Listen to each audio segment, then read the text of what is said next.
A lot of people have ideas, and a lot of people think they have good ideas. More specifically, a lot of people think they have good ideas that should be turned to movies, that they think they can be the next big screenwriter, the next big movie producer, and create the next like blockbuster film. And this isn't a terrible thing. We obviously have seen a lot of success with this when it comes to YouTubers going on to make movies with, the massive success of Obsession and The Backrooms. But just because you have an idea that you think you can make into a movie doesn't mean you should. And last month, there were two just absolute bombs of movie ideas that one released and then one we got the trailer for, we got the premise for. And these are just maybe the chuddiest movies you'll ever see in your entire life. So I'm going to talk about these two just because they're absolutely hilarious at a concept, even though they're absolutely like terrible. They're just really funny that someone thought this would be something that would be worthwhile to turn into a movie. So the first one I was kind of informed of my friend, just as a joke, saying that we should all go watch this because it apparently is one of the most dog shit movies of all time. It has, let me check, a 7% on Rotten Tomatoes, and I feel like that's high. It has a 94% audience rating, but you'll see why that's the case in a second. You're never going to be able to believe what possibly could be the premise of this movie, and it's called Citizen Vigilante. It is just a treat to show. So I actually am not going to go out and venture to watch this movie because I don't want to waste any sort of money in any capacity watching it. And I also don't think there's really any sort of movie theater, or I guess it's only on streaming services that actually like carry this movie. And let's read what the concept, let's read what the premise of this movie is. It stars Armie Hammer as Michael Sanders, a vigilante enraged by the breakdown of law and order who targets criminals and rapists, most of whom are Muslim immigrants, and the corrupt officials who protect them. Maybe this would be kind of fine if it was he was targeting anyone. But the big thing that happened, the big issue with this movie is that it's specifically Muslim migrants who are the people being targeted. And of course, it just becomes unbelievably racist at that point. It becomes like something that might be an okay concept, of just probably one of the most racist movies you'll ever see in your life. And I'm saying one of the most, not the most, because the movie I'm about to talk about after this is also fucking hilarious with how racist it is. It's just unbelievable. But if you also just want to know what the movie this is about, or what the movie is about and the idea of it, this kind of paragraph at the end of the plot summary can really tell you what's going on. Sanders calls a hospitalized Henry and tells him to inform the government that the public will not tolerate a takeover by the woke left and Islamic extremists that will destroy democracy. He warns that the government must stop it or the people will do so themselves. Henry arranges to address the press if the prime minister will not listen to him. So, I mean, I don't know what the woke left had to do with this, but it just, seems like, that's kind of not a surprising thing to blame in this type of a movie, especially because they're just also saying, what if we make so that there's rapists in this movie, but they're only Muslim? I wonder if people are going to think this movie's a racist or not, but I think that's kind of the goal, is that they're trying to, I guess, fight the woke left as they are in the movie. And so I think you can understand why this has such a high popcorn rating on Rotten Tomatoes, because either it's a bunch of people viewing the platform and just giving it a high rating, or it's a bunch of those insane psychopaths who are terrible racists saying yes, this will get the woke left down, this will get those filthy immigrants down. If we just get this movie a good rating, this will make people see what we want. This will make people agree with us.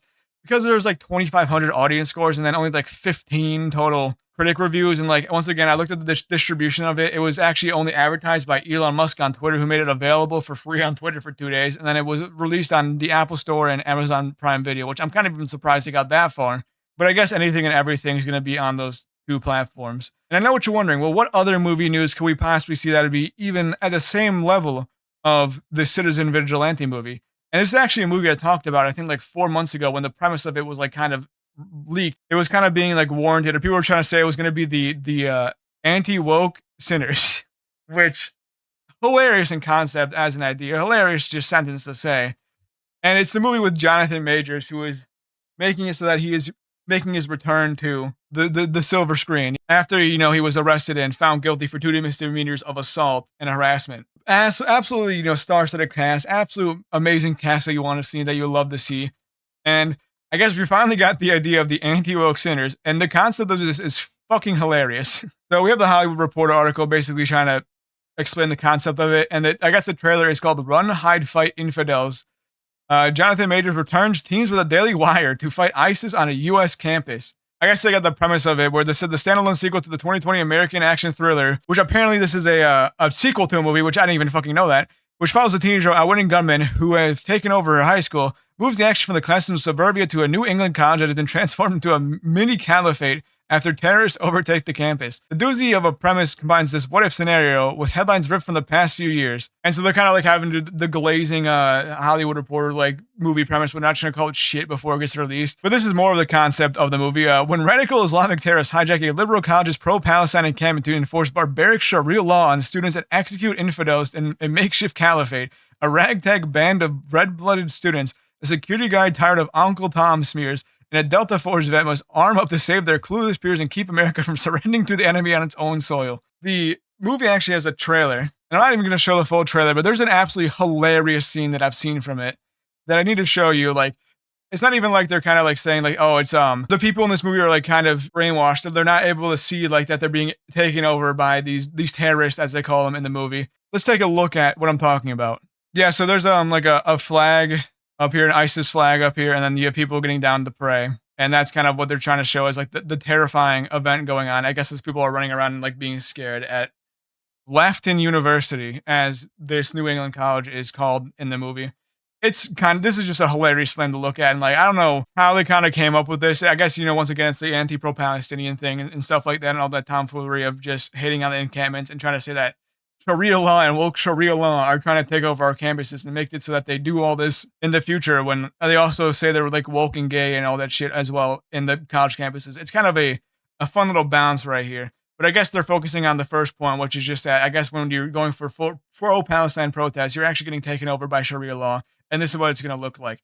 It's an absolutely ridiculous concept that, the worst of people are going to watch say it's the best movie they've ever seen in their lives. This image in itself is just like, how the fuck did this get turned into a movie? How do people have the resources for making movies like this? And I guess you can also like question how the Daily Wire even has money for this, as like they are just absolutely tanking and views in every capacity. But hey, maybe Jonathan Majors will save the Daily Wire with this movie, which he is apparently in. I know you could be like wondering, well, why did I start the video like this? But I hope you see now that not every idea needs to be turned into a movie, especially if you're going to make it unbelievably racist and try to pander to the worst people. Now, obviously, these people don't care about pandering to the worst people because that's what their entire career is. Like, yada, yada, yada, yada, yada. Who gives a fuck?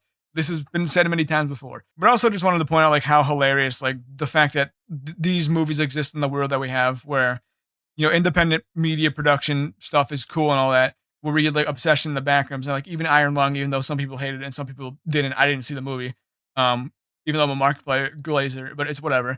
And then we also get these types of movies that like show up, and it's just a fun little contrast of who and who should not make movies. But yeah, that's all I want to talk about for today. Though, so thank you for watching. Goodbye.